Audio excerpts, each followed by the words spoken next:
Magandang araw po ngayon sa inyo mga kapatid, ano?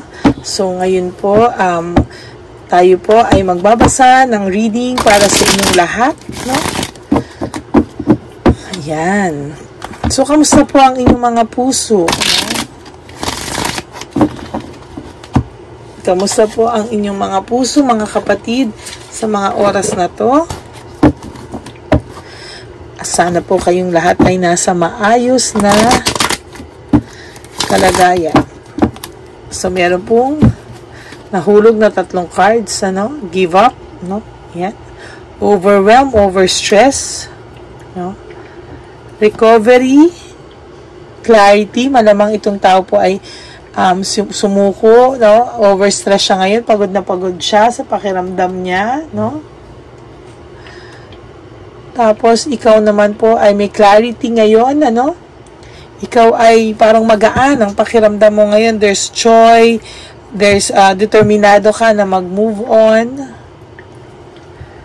Wait, ano nangyayari sa guy? Bakit as a person nyo, it's either girl or boy, bakit meron siyang pag-overstress at pag-give up? Saglit po, ha? Kailangan natin yung tingnan. May sinasabi siya sa akin.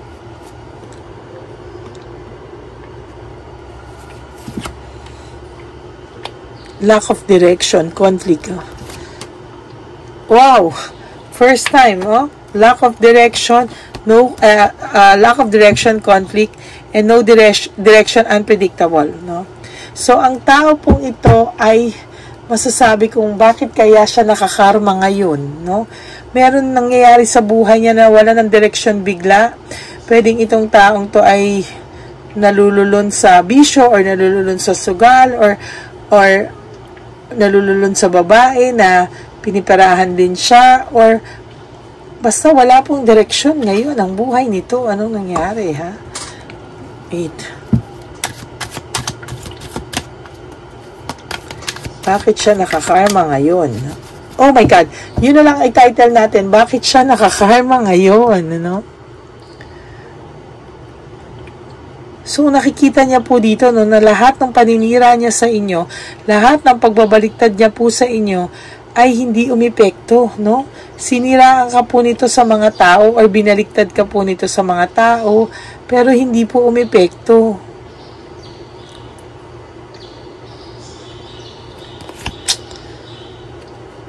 Meron pong siyang kasama ngayon, no, na hinahanapan siya ng mga material things, no?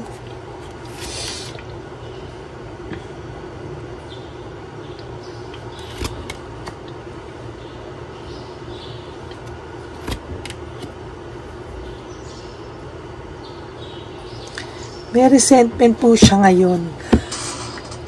Sorry po. May resentment and desire to reconnect or reconcile, no? Malamang siya po ay may kailangan sa iyo ngayon, no? Naiisip ka po nitong taong to. Oh my God. Malamang, hindi naman financially. Hindi ko naman po sinabing financially yung kailangan niya sa iyo. Pwedeng one, that's financial, pero pwedeng second, naiisip ka po niya kasi po, sa mga pinagdadaanan niya po ngayon, ano, so bumabalik po siya ron sa, pag meron pong hinihingi sa kanya yung babae or lalaki na kasama nila, no, tapos, hindi, may mga problema po siya, no, tapos, hindi po siya natutulungan ng current partner niya the same way na tinulungan mo po siya. Iniisip niya po ngayon sa mga oras na to, talaga bang malamig na ang puso mo sa kanya, na tumigas na ba talaga ang puso mo sa kanya? Yan, ano? Kasi nawalan po ng balanse siya, oh. May nangyayari sa kanya ngayon. Nawalan siya ng balanse, naging disorganized siya, overwhelmed siya sa mga sandaling to, no? Impulsive. Fear of change. Ano nangyayari sa taong to? No, tad-tad po siya ngayon ng problema, no? So, kahit po makita mo po to na masaya, no? Hindi po, there's difficulties, lack of satisfaction. May nangyayari po sa kanya sa mga oras na to, no? Na may pinoproblema po ito, no? Na dati po, pag namumblema po ito, ikaw po yung solusyon, ano?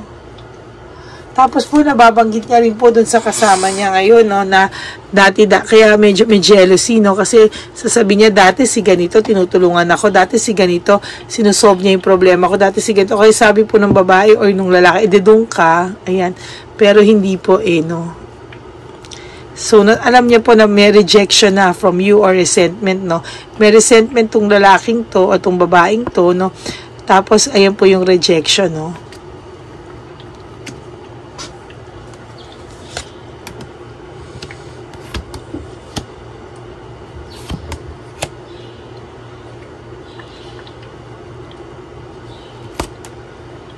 Ito po kasi medyo ikaw po yung naghawak ng relationship nyo, no? Ayan, no?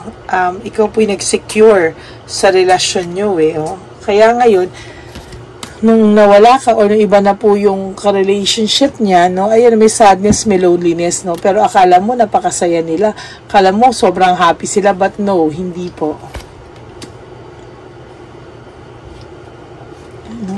Dalawa na pong beses lumalabas yung coldness and cold heart, no?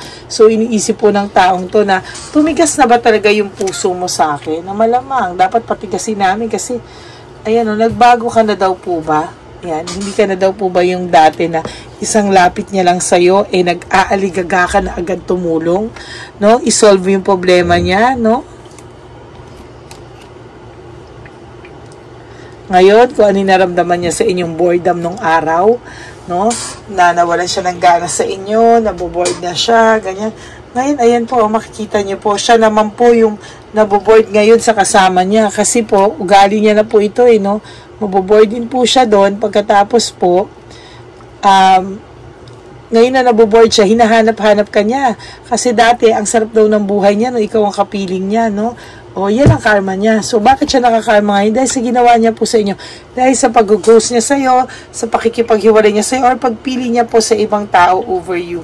Na nag-create yung separation niyo ng family problems and delayed success. No? Yan. Bumabalik na po sa kanya. Huwag kayong mag-alala. There's fear of change and avoidance, no? Malamang po itong taong to, in-avoid yung mga kaibigan niya, kaibigan nyo, no?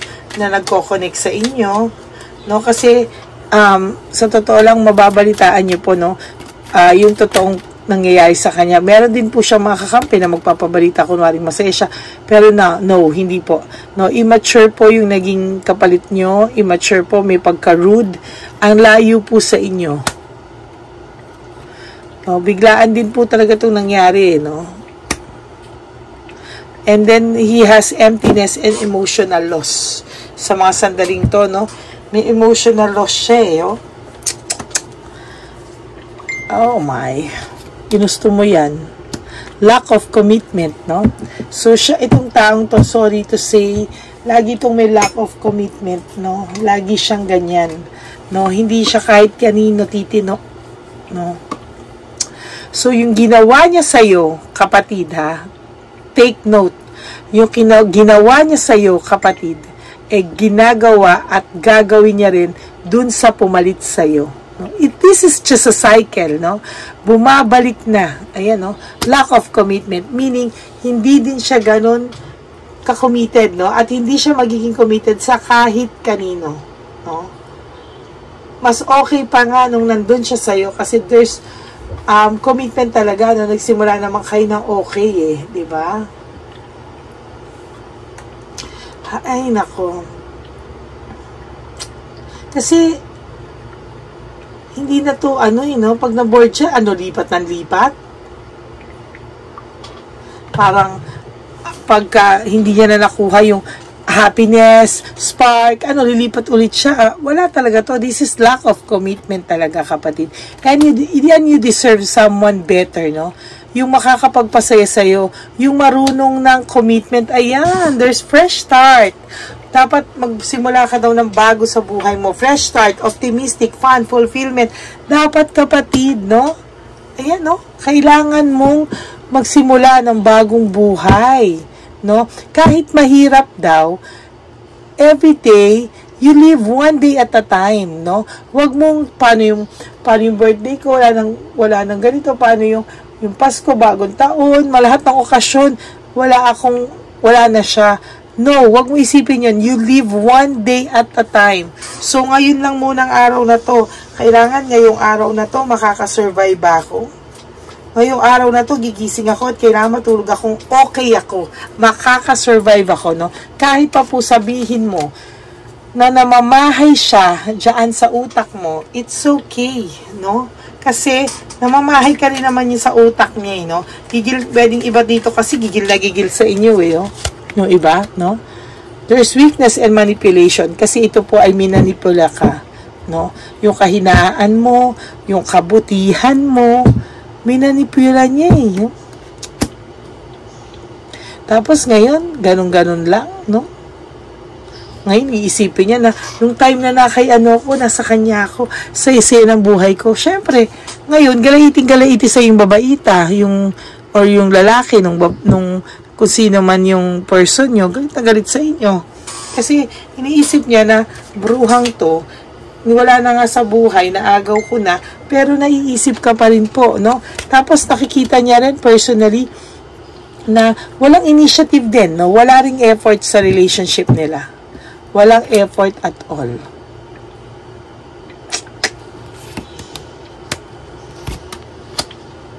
Distracted ang buhay niya. There's distraction. No? May nagde-distract sa kanya. No? Ang gulo-gulo ng buhay niya. Ginusto mo yan. Tapos ngayon siya pa galit sa'yo. Di wow. Diba? Siya pa ang galit sa'yo. No? Ikaw pa yung nabaliktad. Pero confused siya, May nangyayari talaga sa kanya, no? So, siya talaga yung nakakarma sa mga oras na to. Meron siyang pinagdadaanan. Tapos, kapag nag-aaway kayo nito, nag-argumento kayo nito, lagi kang mali, never kang nanalo dito, no? Ang taas ng ihi nito, ang taas. Broken family, shattered dreams, no? Pagka mag-alala, kapatid, kailangan mo daw mag-ipon. Ayan, no? Kailangan mo na daw harapin ang sarili mo, no? Okay, for some of you, inubos niyo yung pera niyo dito, no? For some of you, kasi feeling niyo, mahal na mahal ko to. Lahat ng problema niya, lahat na makakapagpasaya sa kanya, okay lang hanggang kaya ko, ibibigay ko. Wag na, ha? Next time po na magmahal ka, ha? Unahin mo po ang sarili mo, no? Kasi, ganun ka rin po re-respetuhin ng makakarelasyon mo. Pag sinanay mo na naman ang susunod mong karelasyon na ganyan ka, oh my God, no? It will also be a cycle sa'yo, no? Isipin mo at i-manifest mo, meditate mo talaga na dapat sa susunod ko, ako naman ang aalagaan. Ako naman ang mamahalin. Minahal ka naman ng taong to, ito ex mo. Minahal ka naman niya. Ang problem lang is, mas nag-effort ka. Mas minahal mo siya. Kung feeling mo, binigay mo lahat-lahat sa'yo, binigay niya sa'yo kalahati lang. No? Whew. Kaya sana, kapatid, no? Ang dami mo na raw na-miss na chance sa buhay mo. Bumawi ka naman daw this time. I-avoid mo daw yung mga nagpapadating sa'yo ng balita. Pwedeng may mga kamag-anak to na naglalapit sa'yo, no? Na meron hinihingi mga pabor, etc., etc., etc., no? So, ayan, no?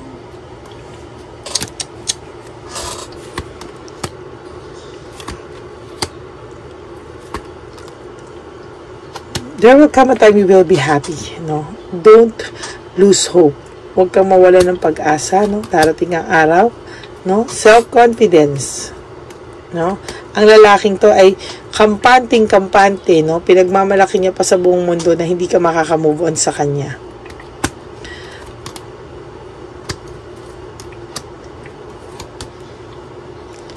Stress and burnout siya, May pinagdadaanan talaga itong taong to. Itong taong to sa mga oras na to talaga nakakarma to, May self-pity siya, Siya pa yung biktima, Siya pa yung feeling niya, siya pa yung kawawa. Bayan.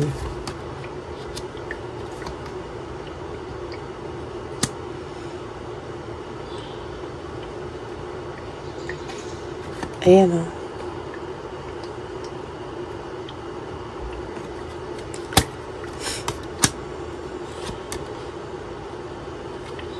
Inuna niya kasi makamundong bagay.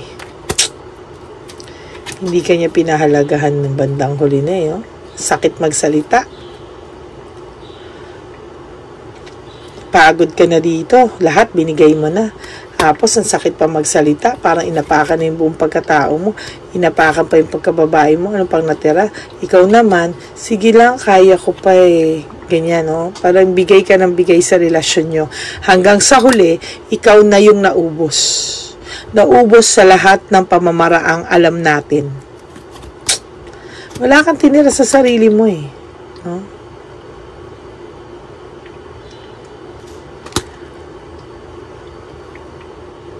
Someday, this person will reach out to you. No? Sa iba-ibang paraan lang. Pero I hope, when that time comes, hindi ka na rin po magpauto. Kasi meron pa kayong unresolved issues eh. Sa totoo lang. May emotional baggage, no? Meron pa kayong unresolved issues. No? Kung ikaw, no? Unti-unti nakaka-adjust ka sa buhay. May victory and success ka. Meaning nakaka-adjust ka. Naging aware ka na, no? So kung anong tama at hindi mali sa relasyon nyo.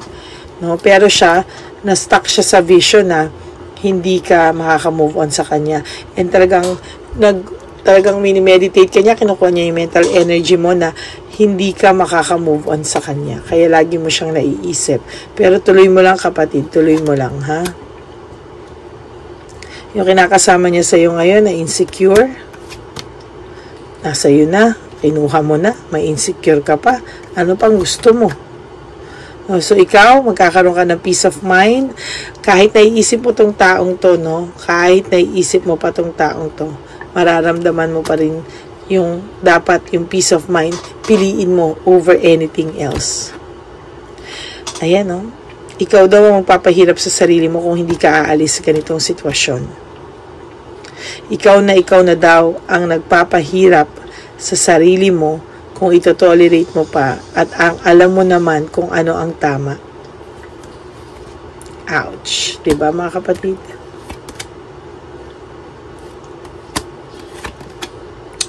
Ayan siya.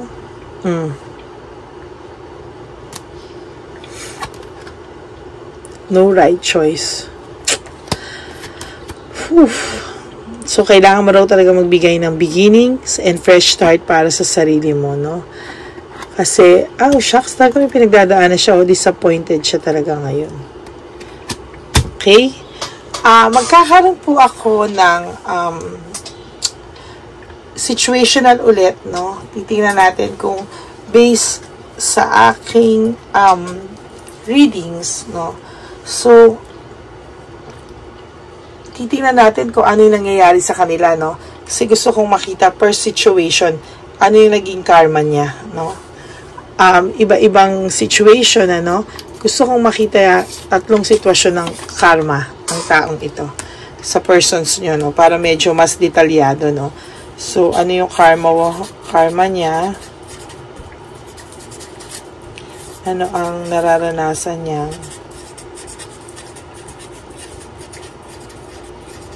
Nararanasan niyang karma sa ngayon. Tapos, situation 1. Situation 2. At situation 3. Yan ang susunod natin, ha? Abangan nyo po yan. Ano ang nararanasan niyang karma sa ngayon? Situation 1, situation 2, situation 3. No? Sinulat ko na po para alam ko. Kasi based dito po, sa reading ko ngayon, ano? Ito po ay may kinalaman sa karma niya, no? Ito po ay may kinalaman sa may pinagdadaanan siya ngayon. So, gusto kong malaman ano yung pinagdadaanan niya sa ngayon, no? Kasi hindi ko masabi dahil meron siyang karma eh, no? Bakit siya nakakarma ngayon? Gusto ko ring makita, no? Ano bang ginawa nito? Bakit siya nakakarma, no? So, makikita po natin yan sa situation 1, situation 2, at situation 3, no? Yan po ang ating tututukan sa mga susunod na araw.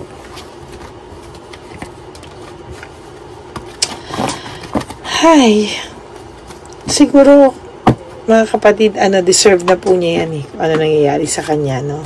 Siya ang may kagustuhan yan, hindi kayo. No, kayo, sa totoo lang, ang dami niyong chance na binigay sa kanya. Ang dami niyong chance na hindi niyo pinalagpas, no? Ang dami niyong chance na binigay. Gusto niyo itong ayusin, but wala eh.